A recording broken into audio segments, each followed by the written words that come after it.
Bom, muito boa tarde. Obviamente, tendo este processo eleitoral por origem uma crise política, a questão central que está colocada é a questão da governabilidade do país. E para isso o PS tem dado uma resposta muito clara, nas atuais circunstâncias, para garantir a governabilidade, para garantir a estabilidade da vida política nos próximos 4 anos, para garantir tranquilidade à sociedade e previsibilidade na vida das portuguesas e dos portugueses, é fundamental que haja uma maioria que assegure essa estabilidade. Mas há uma outra pergunta fundamental. Para que garantir a estabilidade? Para que governar? E essa resposta encontrarão no programa eleitoral que o Partido Socialista apresenta, que naturalmente segue o enquadramento da agenda para a década que aprovámos em 2015, que continua a responder aos 4 grandes desafios estratégicos que assumimos em 2019, mas que naturalmente responde também a novas questões que são colocadas e a novos desafios que temos pela frente. Gostaria, por isso, de me concentrar, sobretudo, em 4 compromissos. O primeiro, executar integralmente todas as medidas de apoio à família e de incentivo às empresas que estavam previstas na proposta de Orçamento de Estado para 2022 e que a coligação negativa de todos os partidos impediu que fossem aprovados. Gostaria de recordar algumas dessas medidas.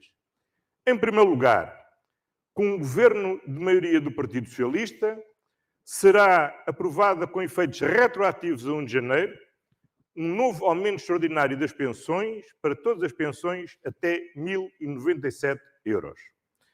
Em segundo lugar, a ação social escolar triplicará as bolsas para a frequência de mestrado, para que todos os estudantes do ensino superior possam prosseguir os seus estudos, independentemente da sua situação económica. Por outro lado, iniciaremos em outubro a transição em 3 anos para a gratuitidade total das creches. No próximo ano, o primeiro ano, em 2023, o segundo ano, em 2024, o primeiro, segundo e terceiro ano das creches.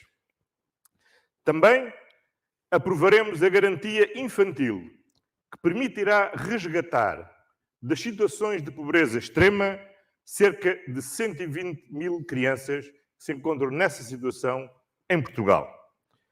Por outro lado, iremos diminuir significativamente a tributação sobre a classe média através do desdobramento do 3º e do 6º escalão do IRS.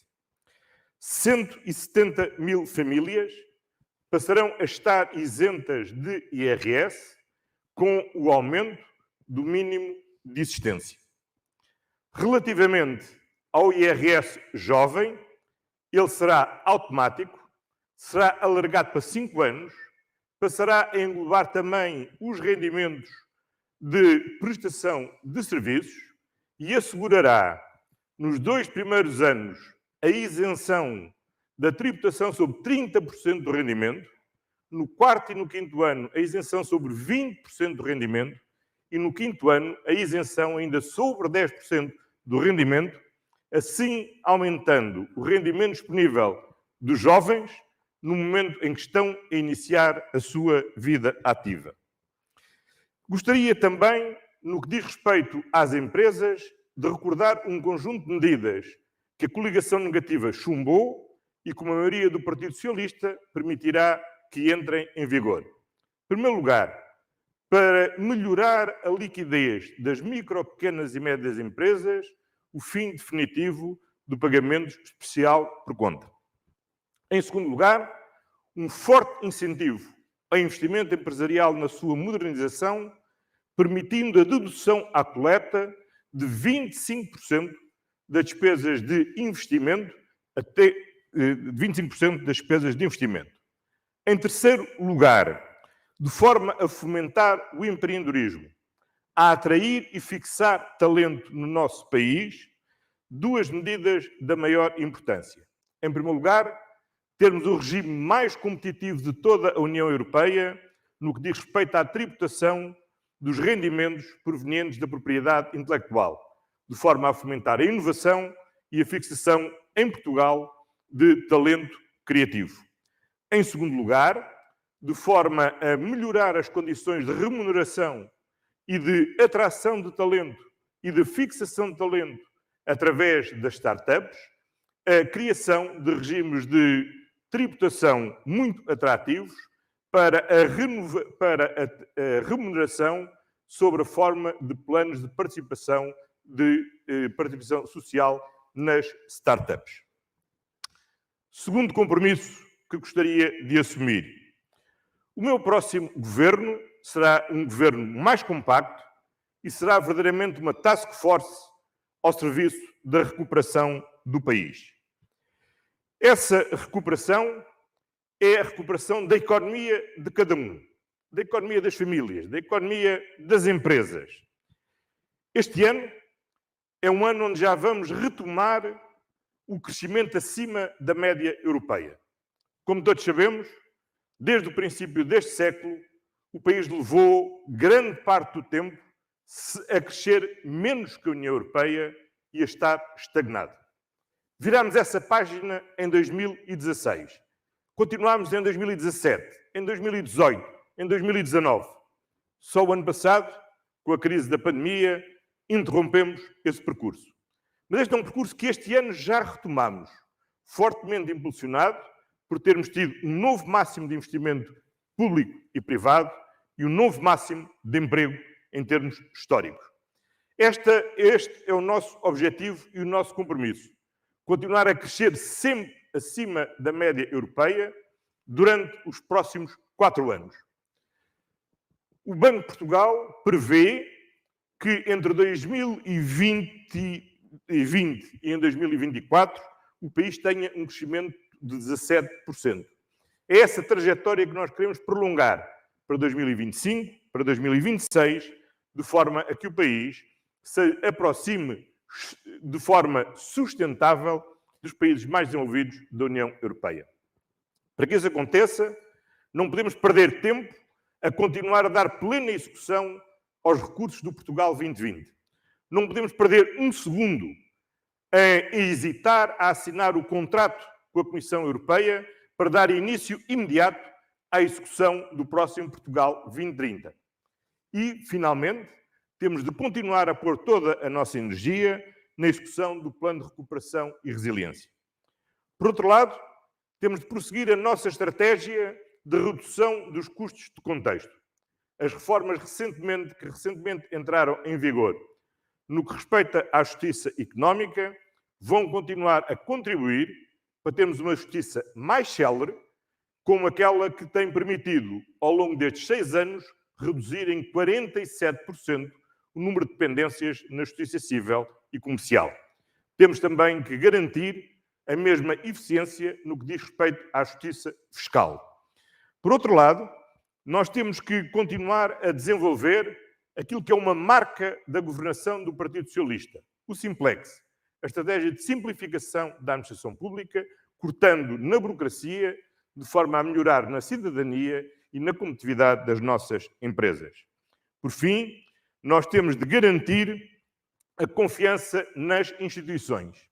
E para isso é fundamental continuarmos a executar com toda a determinação a nossa estratégia nacional de luta contra a corrupção e a garantir a eliminação das escapatórias de impunidade na nossa sociedade. Reforçar a confiança nas instituições é absolutamente fundamental. Não podemos, por isso, interromper o esforço de reforçar a nossa polícia judiciária com os meios humanos e tecnológicos fundamentais para combater a criminalidade económica e garantir o combate intransigente à corrupção. Nós temos que continuar a respeitar a independência do Poder Judicial e a não permitir o controle político sobre a magistratura do Ministério Público, visto que a Polícia Judiciária e o Ministério Público e a independência da Justiça são os grandes instrumentos do Estado de Direito para o combate à corrupção. Por fim, nós precisamos de manter um quadro de estabilidade financeira, de contas certas, que dá confiança a quem investe e, sobretudo, permite reduzir os custos do investimento. Convém recordar que, graças à trajetória de redução da dívida pública, da recuperação da credibilidade externa do nosso país, entre o Estado, as famílias e as empresas, nós temos uma poupança anual de 7 mil milhões de euros por ano de juros, relativamente àquilo que o Estado, as empresas e as famílias pagavam conjuntamente em juros em 2015.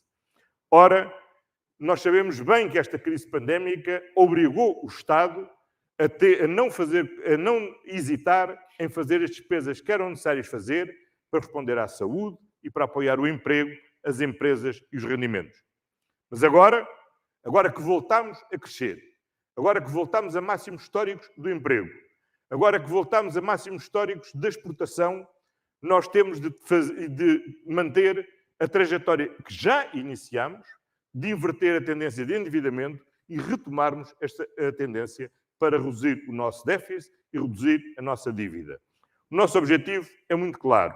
Nós queremos chegar em 2024 com uma dívida que não ultrapasse os 116% do nosso produto interno bruto, que era o nível em que estávamos em 2019, de modo a que, em 2026, possamos colocar a nossa dívida abaixo dos 110% do produto e, assim, proteger a credibilidade internacional do nosso país, o futuro das próximas gerações e permitir ao país continuar a progredir. Terceiro compromisso. Temos todos a ambição que haja mais vida para além da pandemia, que viremos definitivamente a página desta pandemia.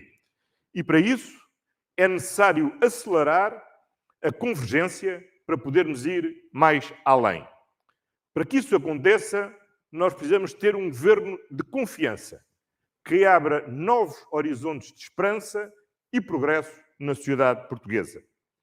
É por isso fundamental termos uma agenda para as novas gerações, uma agenda para as famílias com filhos, uma agenda que tenha como pilares fundamentais a garantia de habitação acessível, a garantia de execução da nossa agenda para o trabalho digno, designadamente combatendo a precariedade, com medidas concretas, como seja que as empresas de trabalho temporário têm que ter contratos definitivos com aqueles que trabalham nas empresas de trabalho temporário e são colocados temporariamente noutras empresas.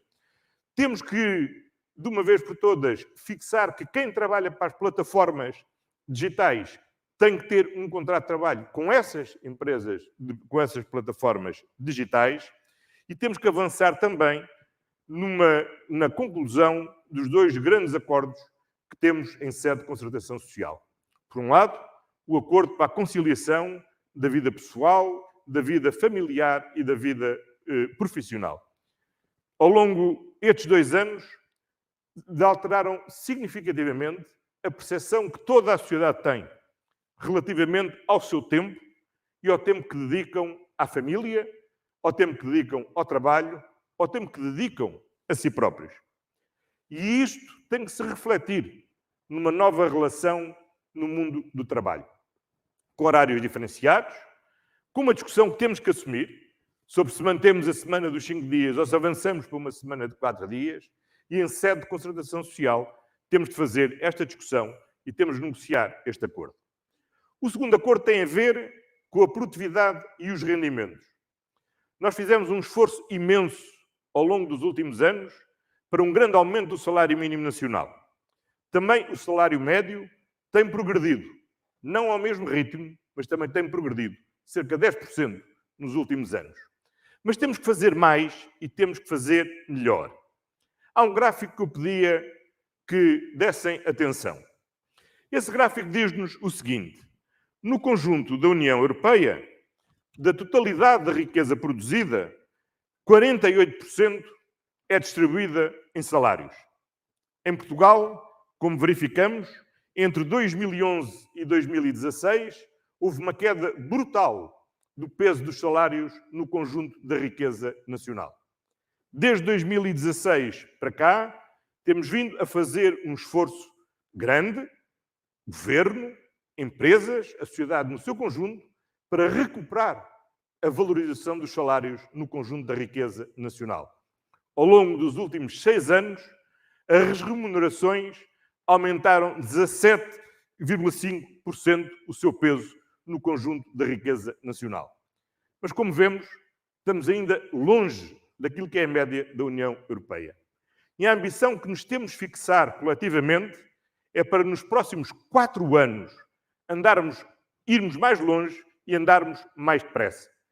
Nós crescemos 17,5% nos últimos 6 anos, queremos agora crescer 20% nos próximos 4 anos, para que daqui a 4 anos o peso dos salários no conjunto da riqueza nacional seja idêntica à média da União Europeia.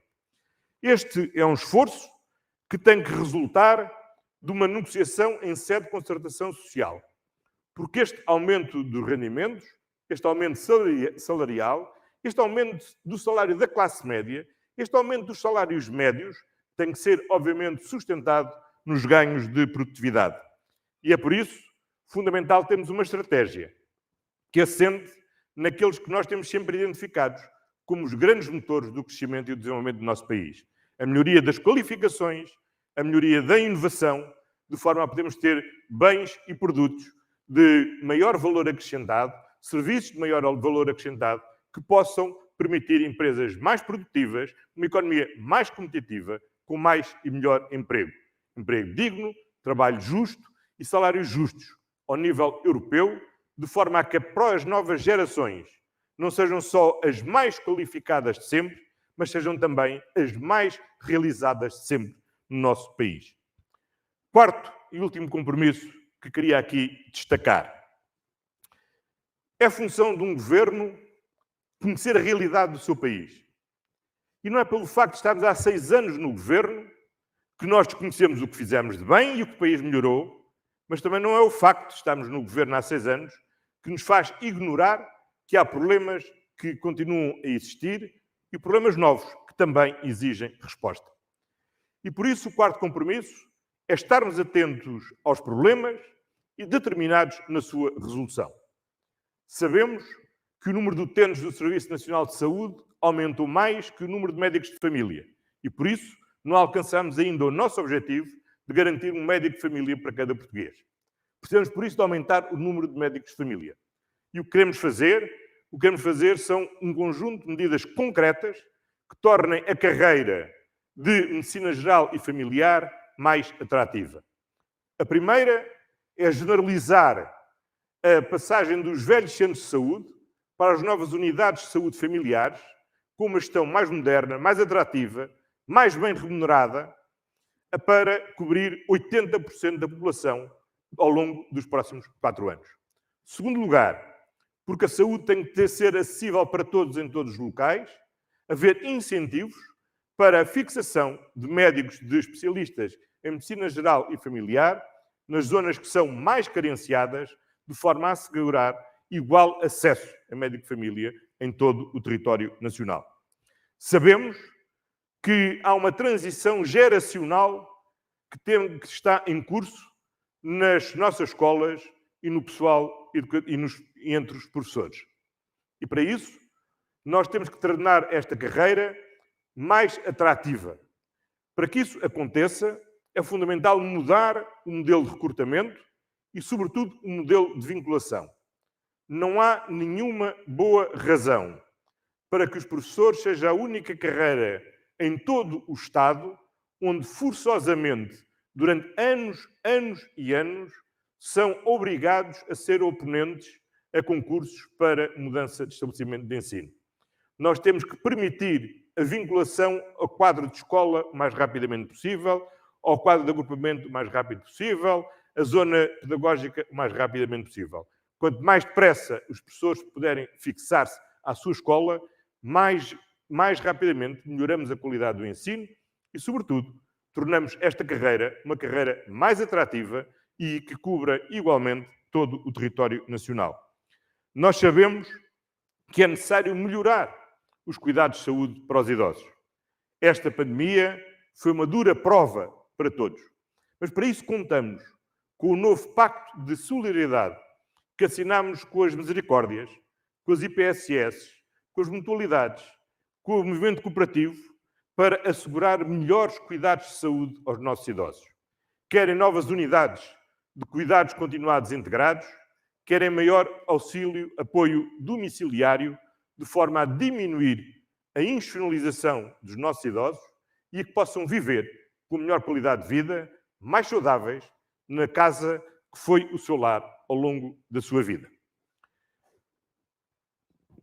Temos, por isso, um conjunto muito importante de tarefas pela frente. Nós temos de vencer esta pandemia, nós temos de focar na recuperação, nós temos de ter a ambição de progredir e ir mais além, nós temos de resolver muitos problemas que existem na nossa sociedade.